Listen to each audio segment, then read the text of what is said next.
One of the greatest things that I have the opportunity to do is work with my family in my business. I have my oldest daughter, Brianne, who's the president of our company. My son, Nate, runs the sales and marketing teams, and Ryan is one of our business consultants. As a father, there's no greater opportunity. Matter of fact, when I started this business, I just wanted to create a business that my kids would want to work with. Now, I've got 6 kids, so I had a good chance some of them would want to do it. Not all of them work here, but some of them do. And I love having the ability to have my children with me when I work. Now, they're adults now, and they have their own children, but they're still my family. And with that comes challenges. Have you ever considered or thought about what it might look like to bring your family member into your real estate business? Over and over and over again, we see real estate teams that are started because a husband or a wife or a partner, significant other, decides they want to join the business.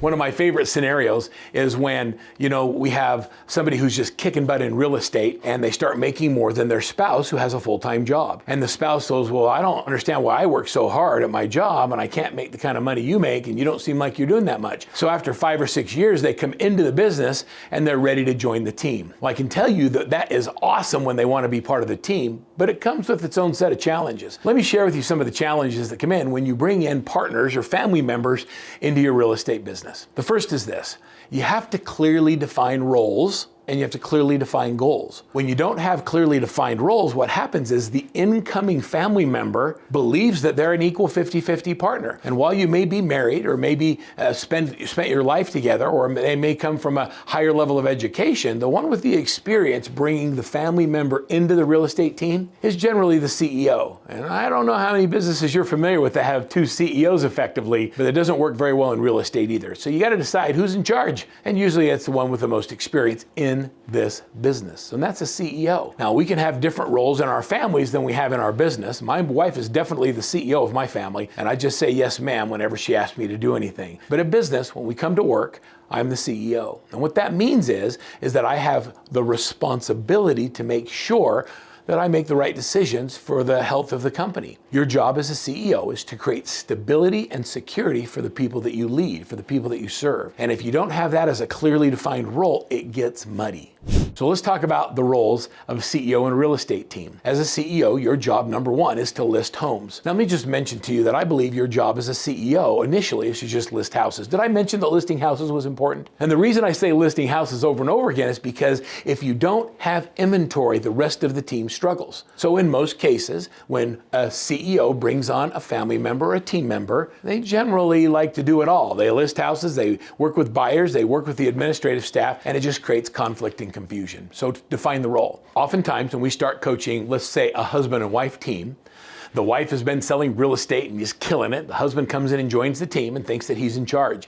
Immediately, it causes conflict. So let's talk about how to define the roles. Her role, being an experienced real estate agent, should be to develop him, and he needs to be comfortable deferring and listening and learning from the person in the business who has the most experience. When they do that, what happens is we end up with a healthy, functioning team. When we start going on appointments together on everything we do, when we work with buyers, every time we work with buyers, when we all work on the paperwork, there's no synergy that's created. We enjoy working together, but we don't actually divide and conquer. When 2 people come into business, we should be able to do 3 or 4 times the amount of business, not the same amount of business with more people. That just creates chaos and havoc, and now you've got 2 people that are not making any money in real estate because we're not dividing and conquering. So there's a few things that you can do to avoid having problems when you bring family members into your real estate business. The first one is take your time and make sure that you're bringing the person in for the right reason at the right time to do the right job. Make sure that you're financially in a place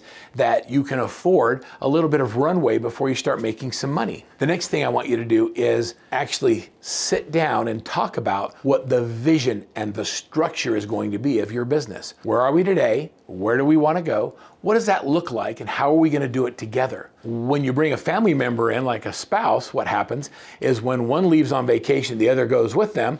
Who's running the team? Who's taking care of buyers and sellers? So does coming together really create the lifestyle that you want? Oftentimes it doesn't. We need other team members. The next one is we have to really understand and develop what we call as our team culture. Team culture is set up by setting a set of core values in place, and then not just talking about the core values, but living those core values in the office and at home. In a future video, I'm going to talk about specifically how to build your core values, and I'll give you examples of some of the core values of some of the great teams and how they use those core values to hire and fire and build the culture of productivity that you want on your team. And last but not least is clearly defining roles and responsibilities. I remember flying out to California to meet with the team, Amalfi Estates, and I met with Anthony and Sarah and Alejandra, and we sat down and we made a list of everything that they do. What do we do for buyers? What do we do for sellers? What do we do for admin tasks? What do we do when we go under contract? What do we do for open houses? What do we do after the transaction closes? It was a list of literally a couple hundred tasks.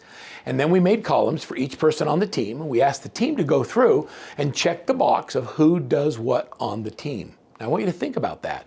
It's a lot. What we learned going through that exercise is everybody just did everything. And while that's great that everybody pitches in and does it all, there was no synergy on the team. So then I asked them to go into a room just with the support staff and the team leader separate and write down who should do each of those tasks. And what we learned was the team members were highly capable and they wanted more of the activities that the team leader was doing. The team leader didn't have a high level of trust and didn't put their names on those tasks. So we came back together as a group, we sat down, went through the list together, and we learned that the team leader's role was prospecting, working with the high dollar clients, negotiating contracts, and pricing complex properties. And the team can handle everything else. By clearly defining the roles and responsibilities, it was absolutely magic to see this team go from 100 million to 200 to 250 and beyond. And they continued to grow their revenue. What's cool about this particular team is they focused on giving back and making a difference in the community. And so a percent of every single deal that came in went back to support one of their 5 or 6 local charities. I love watching a team leader who's passionate about giving back and making a difference in the community learn how to use clearly defining roles and responsibilities to be able to create leverage and to be able to create synergy with his team. I encourage you to take the time to really define your roles and responsibilities, to create a daily huddle where we go over the things that need to be done each day. As a matter of fact, if you click the link below, I'm going to give you a copy of our daily huddle agenda that you can use as you begin to bring your team and your family together. I love working with family, and it works great if you take the time to be intentional about who's going to do what, why are you going to do it, and how are we going to get to a new place that allows us all to live a better life. Good luck working with family, and if you need a little bit of extra help, it's okay to raise your hand and say, I need help, and we're here to help you.